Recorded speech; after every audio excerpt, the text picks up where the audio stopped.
Good morning mga kapatid. Happy New Year.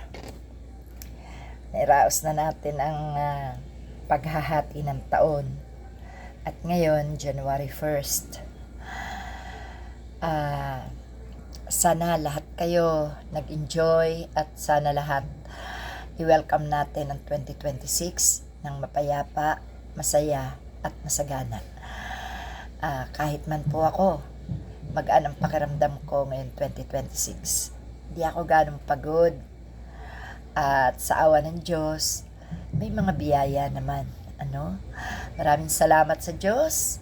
Maraming salamat sa ating Pilipinas. Maraming salamat sa inyo mga kapatid ko na wala ring iniisip kundi ang kapakanan ng bansa at kapakanan ng ating kapwa mamamayan.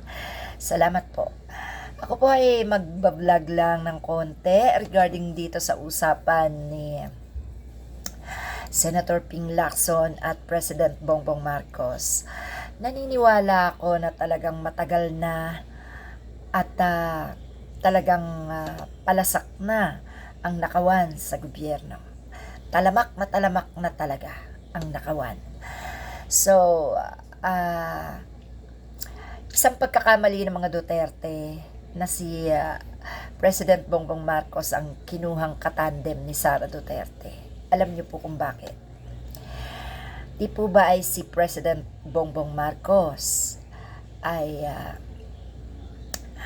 noong 2016 ay marami na siyang nalalaman at marami na siyang naintindihan sa mga pinagagawa ng mga Duterte. Di po ba?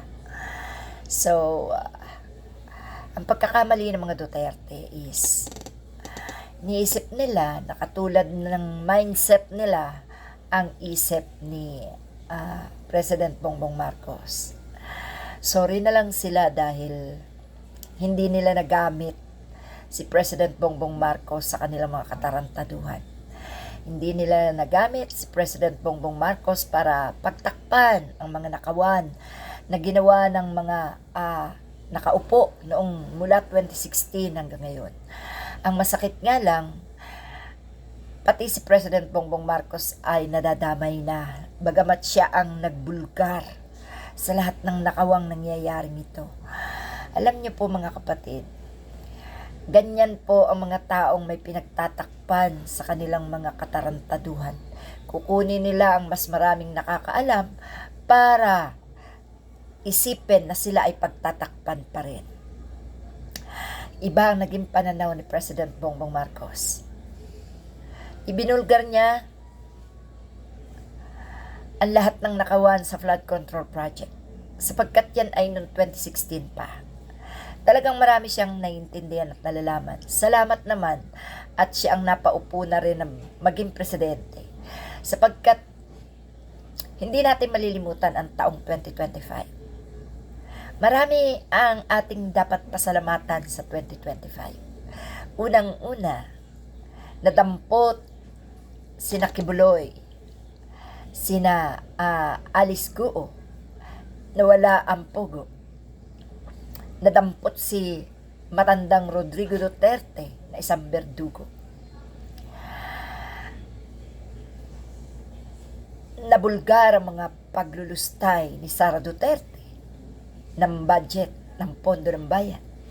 Natanggal siya o tinanggal ang sarili niya dahil nag-guilty siya sa pagiging DepEd Secretary.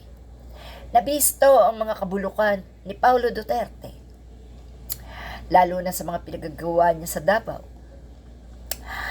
Salamat kay General Torre dahil naging kaagapay ni President Bongbong Marcos sa pagdakip sa mga kriminal. Alam niyo mga kapatid, salamat sa Diyos dahil 2025 naging makabuluhan ang ating gobyerno. Bagamat ang ninanais pa natin na sana ay mawala ay itong mga nagpapakalat ng mga fake news, itong mga balahura na nagtutulak sa atin para tayo magalit at sila ay murahin.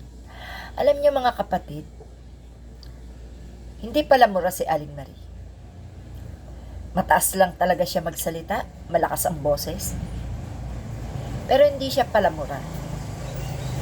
Kung tutuusin sa harap-harapan, hindi po ang bibig ko ang kumukumpas. Bagkus, bigla na lang tatama ang aking mga palad o ang aking kamao sa pagmumukha ng nang-aaway sa akin. Kaya lang, sa pagkakataong ito, nandito tayo sa social media. Kaya ipinaiiral ko ang boses ko. Ang boses ng katotohanan, ang boses laban sa mga kasinungalingan, ang boses natin na ginagamit ko para sa mga walang boses, sa mga walang kalaban-laban. Kung kaya't tayo po ay nagpapasalamat dahil mula 2020 hanggang 2025, andito si Aling Marie. Nakikipaglaban para sa tama. At ngayon, dahil sa hindi naman ako panatiko, sinusuportahan ko pa rin si President Bongbong Marcos. Dahil sa kanya, nabisto ang mga magnanakaw. Dahil sa kanya, marami ang naipakulong. Unang-una na ang hari ng berdugo. Kaya, salamat sa 2025, naging magaan din naman ang buhay. Hindi naman tayo nagdahok ng sobra. Hindi naman tayo nagipit ng sobra-sobra. Bagkus ang lahat ay naiaahon. Salamat sa Diyos. Salamat sa 2025. Salamat kay President Bongbong Marcos. Salamat kay General Torre, kay Senadora Riza Hontiveros, kila Representative Abante, RIP Representative Akop, no? At sa iba pa nating mga mambabatas sa Blue Ribbon at sa Quadcom. Nagpapasalamat tayo sa kanila dahil lantaran nating nakita kung paano kinastigo ang mga mandilinlang, mga mandurugas, ang mga kampo ng sindikato, kampo ng mafia. At ngayon, 2026, uumpisahan natin tuligsain ang mga kongresista, senador na magnanakaw.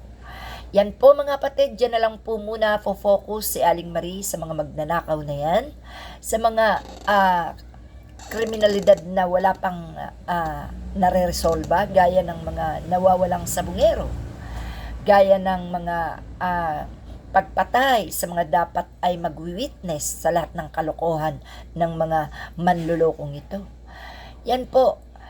Kaya po ang 2026, magaan pero patuloy ang laban. Salamat mga kapatid. Thank you so much. Thank you po. God bless.